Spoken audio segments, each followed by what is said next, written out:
ಕರ್ತನಲ್ಲಿ ಪ್ರಿಯರಾದವರೇ, ದೇವರ ಜೀವವುಳ್ಳ ವಾಕ್ಯವನ್ನು ಧ್ಯಾನ ಮಾಡಲು ಯೇಸು ಕ್ರಿಸ್ತನ ಅತೀ ಮಧುರವಾದ ನಾಮದಲ್ಲಿ ನಿಮ್ಮೆಲ್ಲರನ್ನು ಪ್ರೀತಿಯಿಂದ ನಾವು ಸ್ವಾಗತ ಮಾಡುತ್ತೇವೆ. ಇಂದು ಧ್ಯಾನ ಮಾಡುವಂಥ ವಾಕ್ಯ ಬಹಳ ಪ್ರಾಮುಖ್ಯವಾದದ್ದು. ನಿತ್ಯ ಜೀವವನ್ನು ಹಿಡಿದುಕೋ. ದೇವರ ವಾಕ್ಯದಲ್ಲಿ ಬಹಳ ಸ್ಪಷ್ಟವಾಗಿ ಬರೆಯಲ್ಪಟ್ಟಿದೆ, ನಿತ್ಯ ಜೀವನ ಹಿಡಿದುಕೋ. ಇದು ಬಹಳ ಪ್ರಾಮುಖ್ಯವಾದಂಥ ವಿಷಯ. ಈ ಲೋಕದಲ್ಲಿ ನಾವು ಜೀವನ ಮಾಡುವಾಗ ಅನೇಕ ಕಷ್ಟಗಳು, ಹೋರಾಟಗಳು, ಸಮಸ್ಯೆಗಳು, ಶೋಧನೆಗಳು, ವೇದನೆಗಳು ಬರುವಾಗ ಅನೇಕ ಜನರು ಯೇಸು ಕ್ರಿಸ್ತನ ಮೇಲಿರುವಂಥ ನಂಬಿಕೆಯನ್ನು ಕಳೆದುಕೊಂಡು, ರಕ್ಷಣೆಯನ್ನು ಕಳೆದುಕೊಂಡು ನಿತ್ಯ ಜೀವನ ಕಳೆದುಕೊಳ್ಳುತ್ತಾರೆ. ಆದ್ದರಿಂದ ದೇವರ ವಾಕ್ಯದಲ್ಲಿ ಬಹಳ ಸ್ಪಷ್ಟವಾಗಿ ಬರೆಯಲ್ಪಟ್ಟಿದೆ, ನಿತ್ಯ ಜೀವನ ಹಿಡಿದುಕೋ. ನೋಡ್ರಿ, 1 ತಿಮೋಥಿಯನಿಗೆ ಬರೆದ ಪತ್ರಿಕೆ 6ನೇ ಅಧ್ಯಾಯ 12ನೇ ವಚನದಲ್ಲಿ, ಕ್ರಿಸ್ತ ನಂಬಿಕೆಯುಳ್ಳವರು ಮಾಡತಕ್ಕ ಶ್ರೇಷ್ಠ ಹೋರಾಟವನ್ನು ಮಾಡು, ನಿತ್ಯ ಜೀವನ ಹಿಡಿದುಕೋ, ಅದಕ್ಕಾಗಿ ದೇವರು ನಿನ್ನನ್ನು ಕರೆದನೆಂಬುದಾಗಿ ಬಹಳ ಸ್ಪಷ್ಟವಾಗಿ ಬರೆಯಲ್ಪಟ್ಟಿದೆ. ಕರ್ತನಲ್ಲಿ ಪ್ರೀತಿಯುಳ್ಳ ದೈವ ಜನರೇ, ನನ್ನ ಸಹೋದರ, ನನ್ನ ಸಹೋದರಿ, ಈ ವಾಕ್ಯವನ್ನು ಗಮನಿಸಿರಿ. ಕ್ರಿಸ್ತ ನಂಬಿಕೆಯುಳ್ಳವರು ಮಾಡತಕ್ಕ ಶ್ರೇಷ್ಠ ಹೋರಾಟವನ್ನು ಮಾಡು. ಮೊದಲಾಗಿ ಯೇಸು ಕ್ರಿಸ್ತನ ಮೇಲೆ ಒಂದು ದೃಢವಾದಂಥ ನಂಬಿಕೆ ಇರಬೇಕು. ಈ ಲೋಕದಲ್ಲಿ ಏನು ಕಷ್ಟಗಳು, ನಷ್ಟಗಳು, ಹೋರಾಟಗಳು, ಸಮಸ್ಯೆಗಳು ಏನೇ ಬಂದರೂ ನನ್ನೊಂದಿಗೆ ಯೇಸು ಕ್ರಿಸ್ತನಿದ್ದಾನೆ, ನನಗೆ ಜಯವನ್ನು ಕೊಡುತ್ತಾನೆ, ಜಯ ಕೊಡುವ ದೇವರು ನನ್ನ ಸಂಗಡ ಇದ್ದಾನೆ. ಈ ಸಮಸ್ಯೆಗಳ ಮೇಲೆ ನಾನು ಜಯವನ್ನು ಪಡಕೊಳ್ಳುತ್ತೇನೆಂಬುದಾಗಿ ಕ್ರಿಸ್ತನಲ್ಲಿ ದೃಢವಾದಂಥ ನಂಬಿಕೆ ಇರಬೇಕು. ಎರಡನೇದಾಗಿ ಶ್ರೇಷ್ಠವಾದ ಹೋರಾಟವನ್ನು ಮಾಡಬೇಕಂತ. ಹಾಗಾದರೆ ಈ ಲೋಕದಲ್ಲಿ ಸೈತಾನನು ತಂದಾಕುವಂಥ ಸಮಸ್ಯೆಗಳ ಮೇಲೆ, ಹೋರಾಟದ ಮೇಲೆ, ಶೋಧನೆಗಳ ಮೇಲೆ ಶ್ರೇಷ್ಠವಾದ ಹೋರಾಟವನ್ನು ಮಾಡಿ ಜಯವನ್ನು ಪಡಕೊಳ್ಳಬೇಕು. ನೀವು ಜಯವನ್ನು ಪಡಕೊಳ್ಳಲು, ಶ್ರೇಷ್ಠವಾದ ಹೋರಾಟವನ್ನು ಮಾಡಲು ದೇವರಾತ್ಮನನ್ನು ನಮಗೆ ಕೊಟ್ಟಿದ್ದಾರೆ.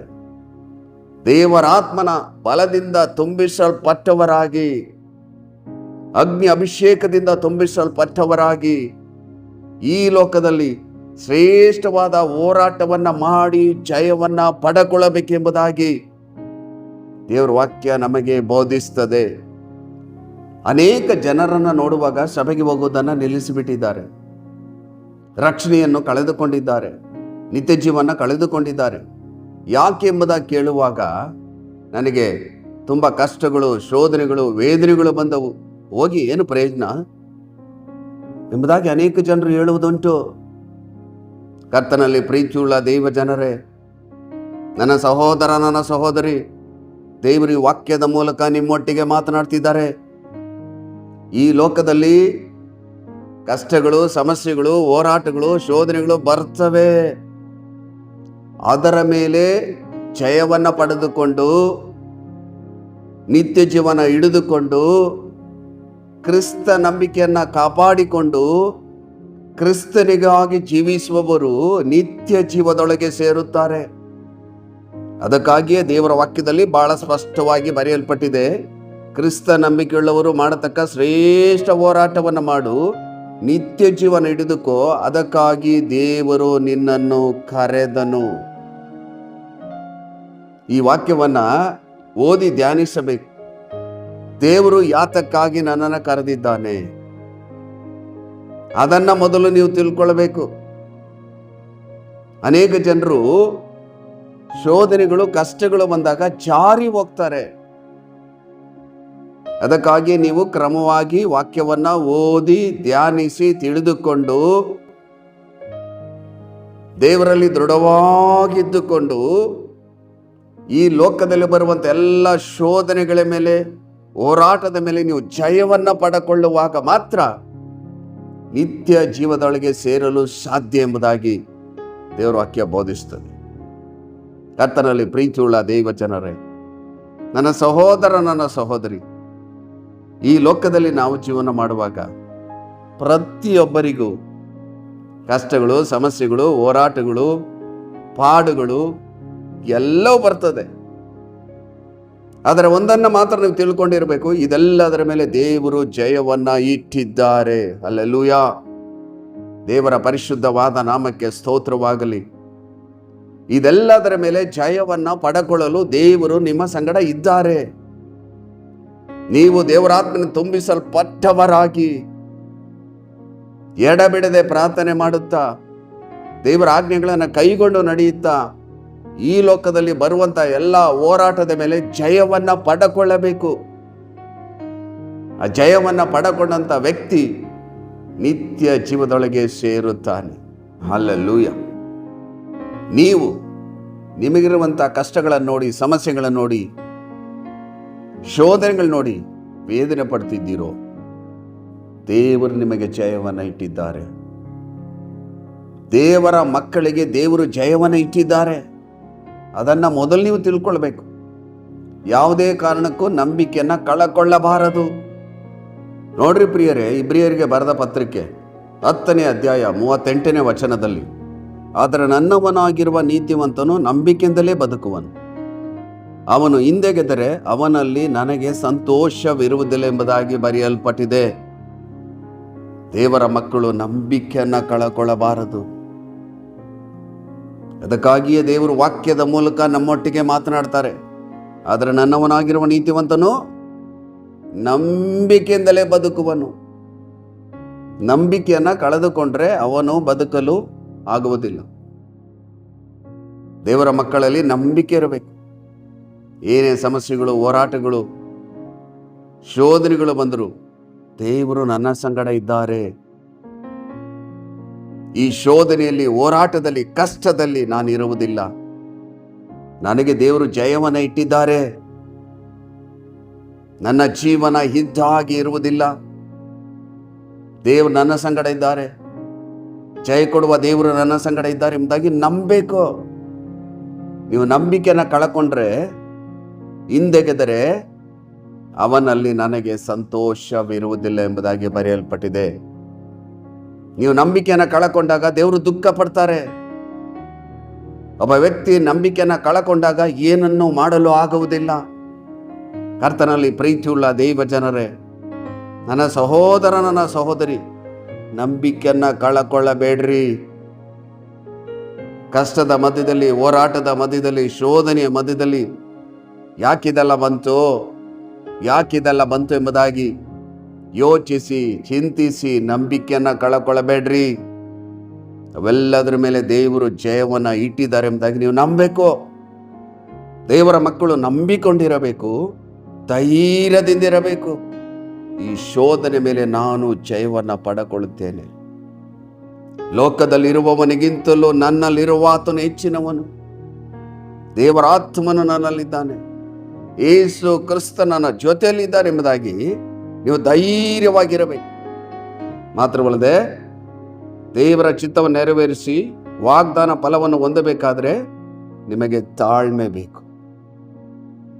ನಂಬಿಕೆಯನ್ನು ಬಿಟ್ಟು ಬಿಡಬಾರ್ದು. ಧೈರ್ಯದಿಂದ ಇರಬೇಕು.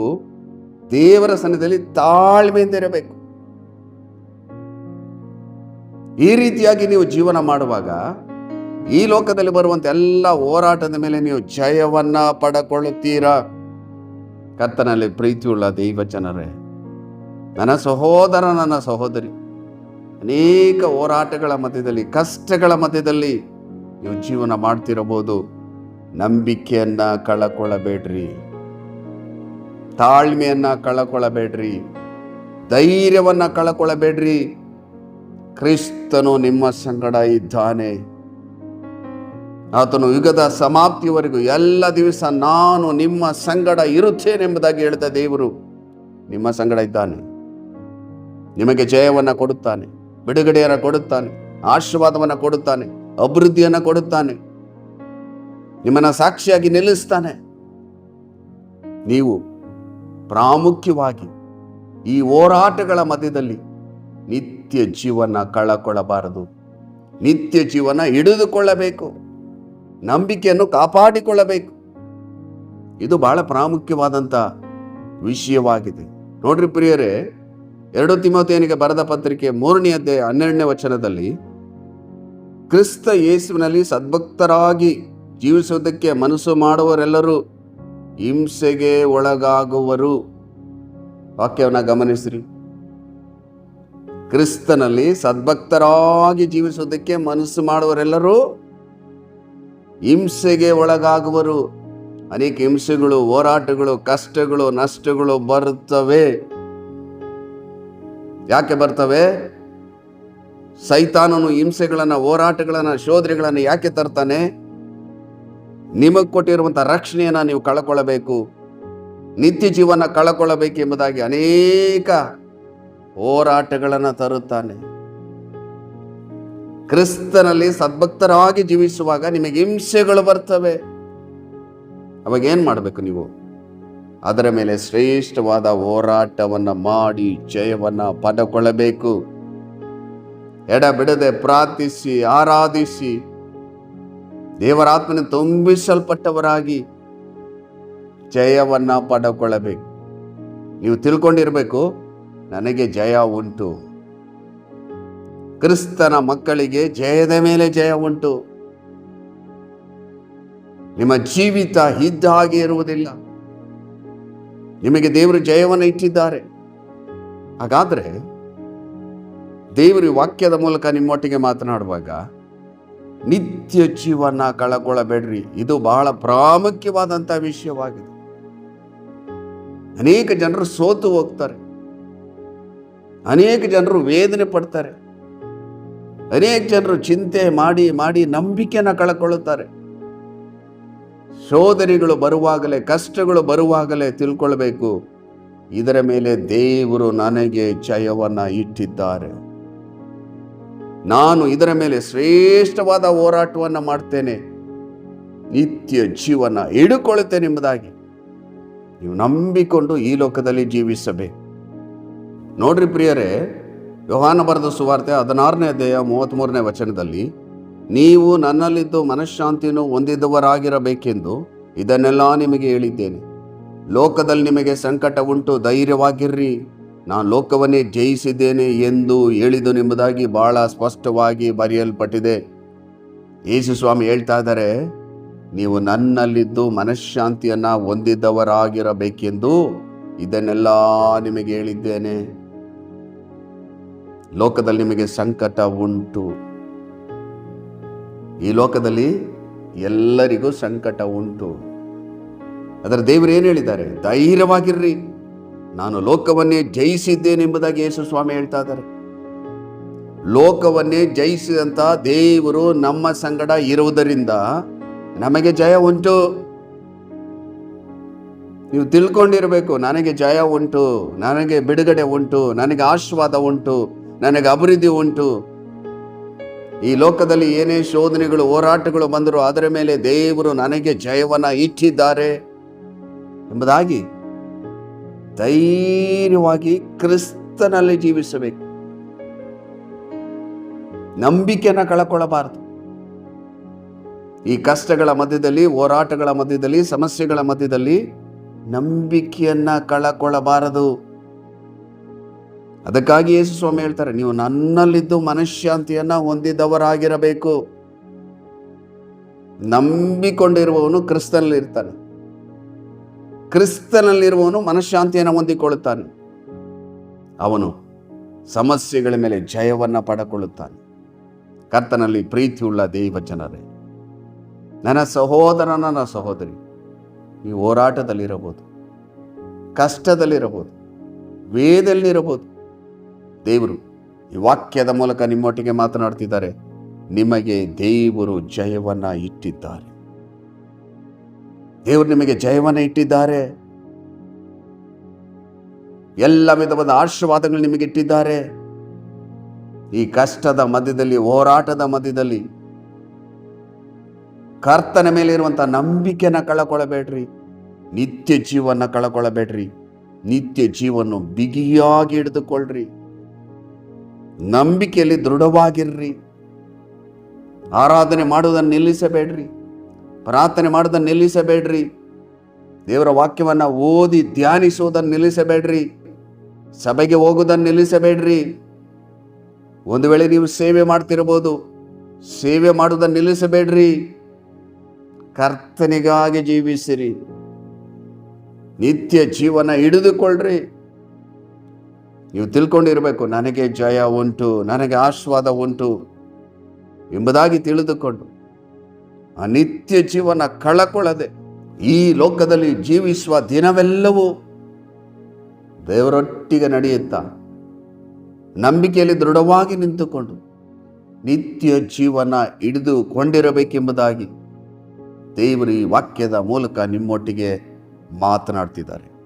ಕರ್ತನಲ್ಲಿ ಪ್ರೀತಿಯುಳ್ಳ ದೇವ ಜನರೇ, ನನ್ನ ಸಹೋದರ, ನನ್ನ ಸಹೋದರಿ, ಸಮಸ್ಯೆಗಳನ್ನು ನೋಡಿ ಸೋತು ಹೋಗಬೇಡ್ರಿ. ಕಷ್ಟಗಳನ್ನ ನೋಡಿ ಸೋತು ಹೋಗಬೇಡ್ರಿ. ನನ್ನ ಕುಟುಂಬದಲ್ಲಿ ಯಾಕೆ ಇಂಥ ಸಮಸ್ಯೆಗಳು, ಹೋರಾಟಗಳು ಬಂದು ಎಂಬುದಾಗಿ ಚಿಂತಿಸಿ ಸೋತು ಹೋಗಬೇಡ್ರಿ. ದೇವರು ನಿಮಗೆ ಬಿಡುಗಡೆಯನ್ನು ಇಟ್ಟಿದ್ದಾರೆ. ನೀವು ನಂಬಿಕೊಂಡು ಪ್ರಾರ್ಥನೆ ಮಾಡಿ ಬಿಡುಗಡೆಯನ್ನು ಹೊಂದಿಕೊಳ್ಳ್ರಿ. ನಿತ್ಯ ಜೀವನ ಬಿಗಿಯಾಗಿ ಹಿಡಿದುಕೊಳ್ಳ್ರಿ. ನೋಡ್ರಿ ಪ್ರಿಯರೇ, 2 ತಿಮೋಥಿಯನಿಗೆ ಬರೆದ ಪತ್ರಿಕೆ 4ನೇ ಅಧ್ಯಾಯ 7-8 ವಚನದಲ್ಲಿ, ಶ್ರೇಷ್ಠ ಹೋರಾಟವನ್ನು ಮಾಡಿದ್ದೇನೆ, ನನ್ನ ಓಟವನ್ನು ಕಡೆಗಾಣಿಸಿದ್ದೇನೆ, ಕ್ರಿಸ್ತ ನಂಬಿಕೆಯನ್ನು ಕಾಪಾಡಿಕೊಂಡಿದ್ದೇನೆ, ನೀತಿವಂತರಿಗೆ ದೊರಕುವ ಜಯಮಾಲಿಯು ಮುಂದೆ ನನಗೆ ಸಿದ್ಧವಾಗಿದೆ ಎಂಬುದಾಗಿ ಅಪೊಸ್ತಲನಾದ ಪೌಲನು ಹೇಳುವುದನ್ನು ನಾವು ನೋಡುತ್ತೇವೆ. ಅಪೊಸ್ತಲನಾದ ಪೌಲನು ಏನಂತ ಹೇಳ್ತಾನೆ? ಶ್ರೇಷ್ಠ ಹೋರಾಟವನ್ನು ಮಾಡಿದ್ದೇನೆ. ಹಾಗಾದರೆ ಈ ಲೋಕದಲ್ಲಿ ನಾವೇನು ಮಾಡಬೇಕು? ಪವಿತ್ರಾತ್ಮ ಭರಿತರಾಗಿ ಶ್ರೇಷ್ಠವಾದ ಹೋರಾಟವನ್ನು ಮಾಡಬೇಕು. ಮಾತ್ರವಲ್ಲದೆ ನನ್ನ ಓಟವನ್ನು ಕಡೆಗಾಣಿಸಿದ್ದೇನೆ, ಅಂದರೆ ನನ್ನ ಓಟವನ್ನು ಓಡಿ ಮುಗಿಸಿದ್ದೇನೆ, ಕ್ರಿಸ್ತ ನಂಬಿಕೆಯನ್ನು ಕಾಪಾಡಿಕೊಂಡಿದ್ದೇನೆ, ನೀತಿವಂತರಿಗೆ ದೊರಕುವ ಜಯಮಾಲಿಯು ಮುಂದೆ ನನಗೆ ಸಿದ್ಧವಾಗಿದೆ. ಈ ವಾಕ್ಯವನ್ನು ಧ್ಯಾನಿಸಿರಿ. ಶ್ರೇಷ್ಠ ಹೋರಾಟವನ್ನು ಈ ಲೋಕದಲ್ಲಿ ಮಾಡಬೇಕು. ನಮಗೆ ನೇಮಿಸಿದಂಥ ಓಟವನ್ನು ಓಡಿ ಮುಗಿಸಬೇಕು. ಕ್ರಿಸ್ತ ನಂಬಿಕೆಯನ್ನು ಕಾಪಾಡಿಕೊಳ್ಳಬೇಕು. ಮಾತ್ರವಲ್ಲದೆ ಜಯಮಾಲಿಯನ್ನು ನಾವು ಪಡೆದುಕೊಳ್ಳಬೇಕು. ಅಪೊಸ್ತಲನಾದ ಪೌಲನು ಇದನ್ನು ಹೇಳ್ತಾನೆ, ನಾನು ಶ್ರೇಷ್ಠವಾದ ಹೋರಾಟವನ್ನು ಮಾಡಿದ್ದೇನೆ. ಕರ್ತನಲ್ಲಿ ಪ್ರೀತಿಯುಳ್ಳ ದೇವ ಜನರೇ, ನನ್ನ ಸಹೋದರ, ನನ್ನ ಸಹೋದರಿ, ನಿಮ್ಮ ಜೀವಿತಗಳಲ್ಲಿ ಶ್ರೇಷ್ಠವಾದ ಹೋರಾಟವನ್ನು ನೀವು ಮಾಡಿ ನಿತ್ಯ ಜೀವನ ಹಿಡಿದುಕೊಳ್ಳಬೇಕು.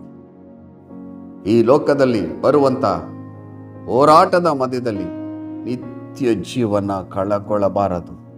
ದೇವರು ಈ ವಾಕ್ಯದ ಮೂಲಕ ನಿಮ್ಮೊಟ್ಟಿಗೆ ಮಾತನಾಡಿರುವಾಗ ದೇವರು ನಿಮಗೆ ನಿತ್ಯ ಜೀವನ ಕೊಟ್ಟಿದ್ದಾರೆ, ರಕ್ಷಣೆಯನ್ನು ಕೊಟ್ಟಿದ್ದಾರೆ, ಅಭಿಷೇಕವನ್ನು ಕೊಟ್ಟಿದ್ದಾರೆ, ವರಗಳನ್ನು ಕೊಟ್ಟಿದ್ದಾರೆ, ಕೃಪೆಯನ್ನು ಕೊಟ್ಟಿದ್ದಾರೆ.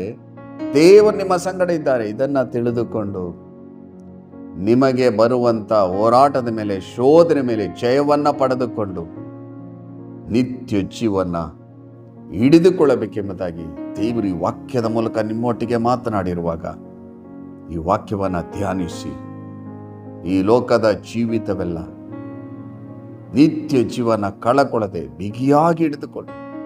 ಬನ್ರಿ ಪ್ರಿಯರೇ, ನಾನು ನಿಮಗೋಸ್ಕರ ಪ್ರಾರ್ಥನೆ ಮಾಡುತ್ತೇನೆ.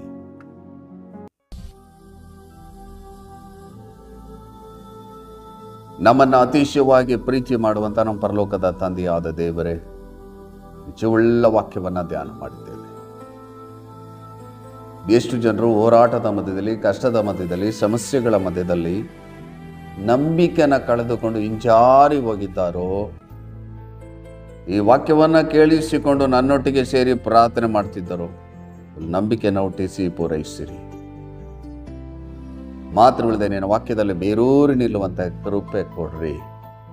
ಪವಿತ್ರಾತ್ಮನ ತುಂಬಿಸಲ್ಪಟ್ಟವರಾಗಿ ಅವರಿಗೆ ಬರುವಂಥ ಎಲ್ಲ ಹೋರಾಟದ ಮೇಲೆ ಜಯವನ್ನು ಪಡೆದುಕೊಂಡು ನಿತ್ಯ ಜೀವನ ಹಿಡಿದುಕೊಂಡು ಕೊನೆಯವರೆಗೂ ನಿನ್ನೊಂದಿಗೆ ಜೀವಿಸಲು ಸಹಾಯ ಮಾಡಿರಿ. ಈ ಜೀವಳ ವಾಕ್ಯ ಅವರ ಜೀವಿತ 100ರಷ್ಟು ಕಾರ್ಯ ಮಾಡಿ ಆಶೀರ್ವಾದ ಮಾಡಿರಿ. ಯೇಸುವಿನ ಮೂಲಕ ಬೇಡಿ ಹೊಂದಿದ್ದೇವೆ ನಮ್ಮ ಜೀವವುಳ್ಳ ತಂದೆಯೇ. ಆಮೇನ್, ಆಮೇನ್. ಕರ್ತನಲ್ಲಿ ಪ್ರಿಯರಾದವರೇ, ದೇವರ ಜೀವವುಳ್ಳ ವಾಕ್ಯವನ್ನು ಕೇಳಿಸಿಕೊಂಡಿದ್ದೀರಿ. ಈ ವಾಕ್ಯದ ಮೂಲಕವಾಗಿ ದೇವರು ನಿಮ್ಮೊಟ್ಟಿಗೆ ಮಾತನಾಡಿರುವಾಗ ನಿತ್ಯ ಜೀವನ ಹಿಡಿದುಕೊಳ್ಳ್ರಿ, ನಂಬಿಕೆಯಲ್ಲಿ ದೃಢವಾಗಿ ನಿಂತುಕೊಳ್ಳ್ರಿ.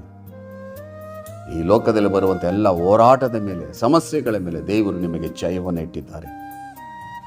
ದೇವರು ಈ ವಾಕ್ಯದ ಮೂಲಕವಾಗಿ ನಿಮ್ಮೊಟ್ಟಿಗೆ ಮಾತನಾಡಿರುವಾಗ ಈ ವಾಕ್ಯದಂತೆ ಜೀವಿಸಿ ದೇವರ ಆಶೀರ್ವಾದಗಳನ್ನು ಹೊಂದಿಕೊಳ್ಳ್ರಿ. ಇನ್ನೊಂದು ಅಮೂಲ್ಯವಾದ ವಾಕ್ಯದೊಟ್ಟಿಗೆ ನಿಮ್ಮನ್ನು ಸಂಧಿಸುವವರೆಗೂ ದೇವರ ಕೃಪೆ, ದೇವರ ಶಾಂತಿ, ದೇವರ ಸಮಾಧಾನ, ಪರಿಶುದ್ಧಾತ್ಮನ ಆಳ್ವಿಕೆ, ಪರಿಶುದ್ಧಾತ್ಮನ ಒಡೆತನ ನಿಮ್ಮೊಂದಿಗಿರಲಿ. ದೇವರು ತನ್ನ ಚಿತ್ತಂತೆ ನಿಮ್ಮನ್ನು ಹೇರಳವಾಗಿ ಆಶೀರ್ವದಿಸಲಿ. God bless you.